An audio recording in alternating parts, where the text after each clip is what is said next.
한 주간을 살아가면서 뉴스를 통해서 들은 것들을 보면, 본 것을 보면 참 세상이 예사롭지 않다라는 생각을 많이 합니다. 자기를 째려본다고 칼로서 남을 해하는 사람이 없나, 나이 때문에 네가 말을 내한테 깔 수가 있나 해가지고 다투다가 또 사람을 해하지 않나, 이런 일들이 왜 생길까?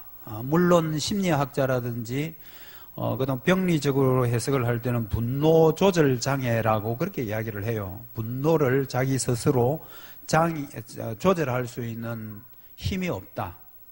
분노 조절에 장애가 일어나기 때문에 그런 걸 참지 못하고 행동으로 보여준다라고 그렇게 말들을 해요. 그렇지만 우리 기독교적으로 접근할 때는 그런 것들이 모두 다 사탄의 계략이라는 것을 우리는 잘 알고 있습니다. 우리가 성도들이 이제 예수님 믿고 나면 예수님의 미전부터 우리가 딱 출발선생에서 꼭 달리기 하는 사람들이 요이 똥 하면서 이제 저 천국을 향해서 지금 달려가고 있는 중이죠. 그런데 어떤 사람들은 믿음이 쑥쑥 자라나서 좀 앞서가는 사람이 있는가 하면 또 어떤 사람들은 믿음이 빨리빨리 자라나지 못해서 뒤서는 사람도 있습니다. 앞섰다고 뒷사람 비난하면 안 되고요. 그리고 또 뒤에 따라가면서 앞선 사람은 질투해도 안 되고요. 어차피 앞서거니 뒤서거니 우리의 목적지는 저 천국이기 때문에 서로 위로하고 격려하면서 가야 하는 것은 맞습니다. 그런데 문제는 뭐냐 하면 그 믿음이 연약한 자들이 믿음이 연약한 자들이 동시에 나타나는 하나의 정상이 있는데 그것은 뭐냐 하면요, 두려움이라는 겁니다. 여러분, 믿음이 좀 강한 사람은 살아가면서도 여러분의 가정에 또는 여러분의 주변에 어떤 환경이 변화된다고 해서 그렇게 많이 흔들리지를 않아요. 왜냐하면 그들 안에 깊은 복음이 있기 때문에 그 복음으로 이길 수 있지만, 믿음이 약한 사람들은 그런 면역성이 떨어져서 주변에 어떤 일들만 일어나면 어머나 어쩔까, 지진 났다는데 큰일 나겠다, 북한이 미사일 쏜다더라, 우리가 사드 배치돼야 되는데 안 되면 어떻게 할까, 모든 주변의 환경들 때문에 두려워하는 것, 이런 것들이 믿음이 연약한 자들에게 나타나는 공이 나타나는 하나의 현상이라는 거죠. 여러분, 사탄이라는 이 존재는요, 인격적인 존재입니다. 어떤 물건이 아니에요. 무슨 힘을 갖고 있는 어떤 파워적인, 어떤 기계적인 어떤 기능도 아니에요. 사탄도 인격을 갖고 있습니다. 저와 여러분이 인격을 갖고 있는 것처럼 사탄도 인격을 갖고 있고요.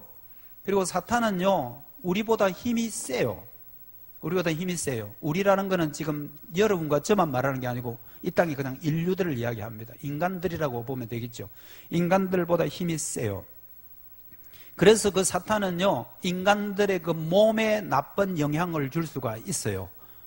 그래서 몸에 병도 줄 수도 있고요, 그 몸을 해할 수도 있고요. 그래서 아주 강한 힘을 갖고 있습니다. 그래서 그 사탄이 갖고 있는 어떤 특징들을 살펴보면 교만 또는 악의, 교활, 사기, 그 다음에 살인, 이런 것들이 모두 다 이 사탄의 하나의 성격이라고 보시면 됩니다. 우리는 아무리 사탄이 인간보다 센 힘을 갖고 있다 할지라도 분명히 오늘 꼭 하나 알아야 될 것이 있는데, 그것이 무엇인지를 오늘 말씀을 통하여 여러분들이 들으시고 그것을 찾고 그것을 믿고 이 험악한 세상 가운데 사셔야 합니다. 오늘 읽은 이 본문의 말씀은요, 인간들이 쉽게 이해할 수 없는 천상에서 일어나는 일들을 우리에게 보여주는 그런 장면입니다. 여러분, 성경에 이런 장면들이 잘 나타나지 않습니다. 지금 천상에서 일어나는 일들을 이 땅에 사는 사람들에게 보여주는 것, 이게 오늘 본문의 배경이에요.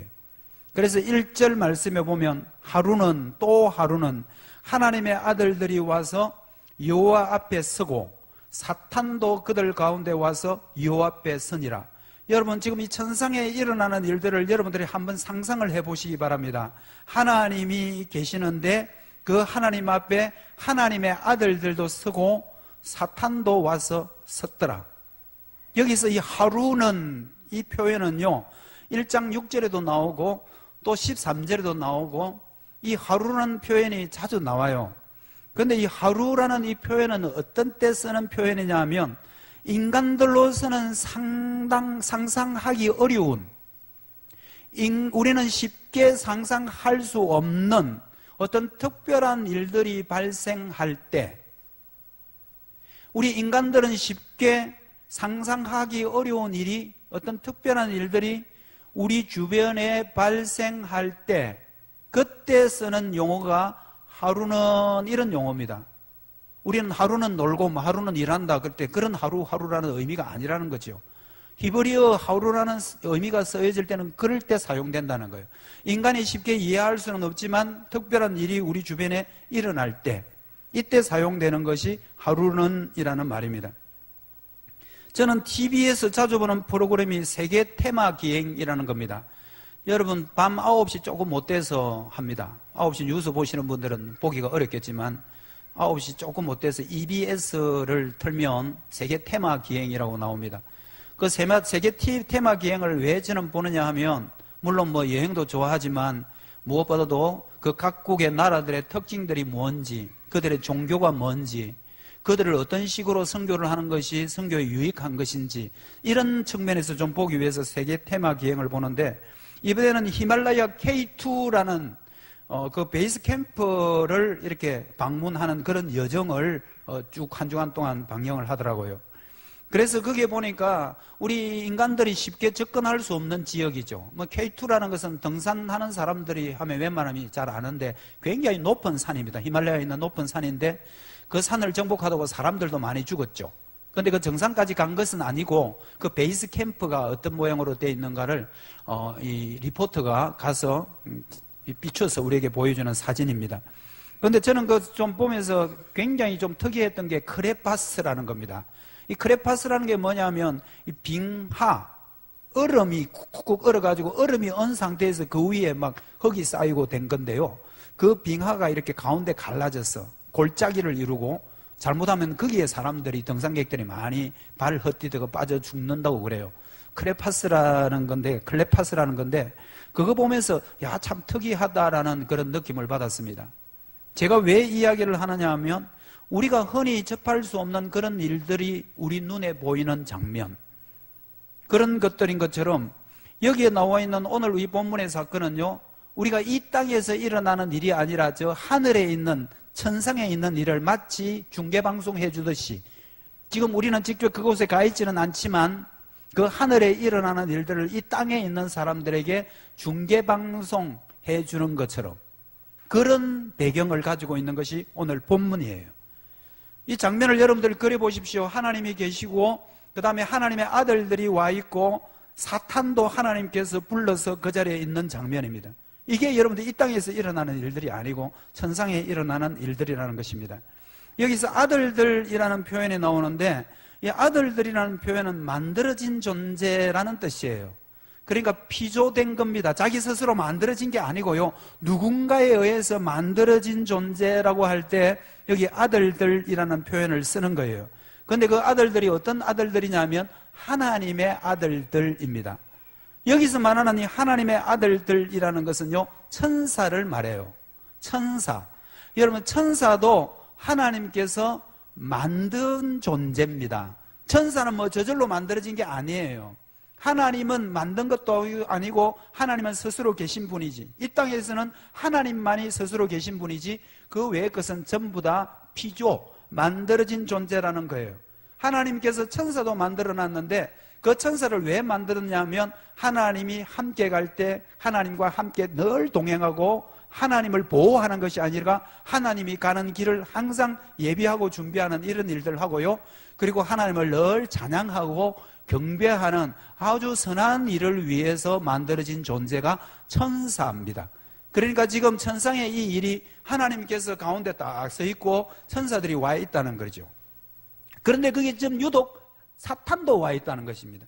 그러면 사탄은 어떤 존재냐 하고 궁금해할 건데요, 그 사탄이 천사들 가운데 타락한 천사, 자기가 하나님보다 더 높아지기 위해서, 높은 자리에 오르기 위해서 자기가 하나님 되려고 하나님에 도전하고 도전장을 내고 그렇게 해서 하나님을 도전하다가 천상에서 쫓겨난 무리들을 우리는 악한 천사라고 이야기하고요, 그 악한 천사의 대빵, 악한 천사의 두목격되는 것이 사탄인 것입니다. 여러분, 오늘 이 장면을 그려보면 하나님께서 하나님의 선한 천사도 불렀지만 그 악한 천사들의 우두머리인 사탄도 하나님이 지금 호출해서 지금 딱 세워놨다는 거예요. 이것이 무엇을 의미할까요? 사탄도 하나님 앞에 섰다라는 것은 아무리 사탄이 힘이 세고 강한 악한 힘을 갖고 있어서 사람들을 죽이고 멸망시키고 도둑질하고 하는 짓을 한다지만 그 사탄조차도 하나님의 통치 아래에 있다는 것을 분명하게 보여주는 그 장면이 바로 천상에 일어나는 장면이고 그것을 오늘 우리에게 보여주는 것입니다. 사탄이 무슨 짓을 한다 하더라도 하나님의 허락 없이는, 하나님이 허용하지 않고는 마음대로 할 수 없음을 보여주는 것입니다. 여러분, 이것을 한번 상상해 보십시오. 우리나라에는 청와대라는 게 있는데요, 그 청와대에는 대통령님이 계십니다. 대통령이 계시고 그리고 그 국무위원들이 있고요. 그래서 대통령이 한 번씩 국무회의를 소집합니다. 어떤 때는 비상회의를 소집해서 각국이 아니고 우리나라에 있는 모든 요직에 있는 사람들을 다 불러서 대통령과 회의를 하고 대통령이 그 사람들에게 업무를 지시를 하고 그 사람들은 업무 지시를 받아서 그것을 시행을 하고, 이런 것을 상상하듯이 하나님께서 지금 하나님의 천사들도 부르고 사탄도 불러서 하나님의 허용 아래, 하나님의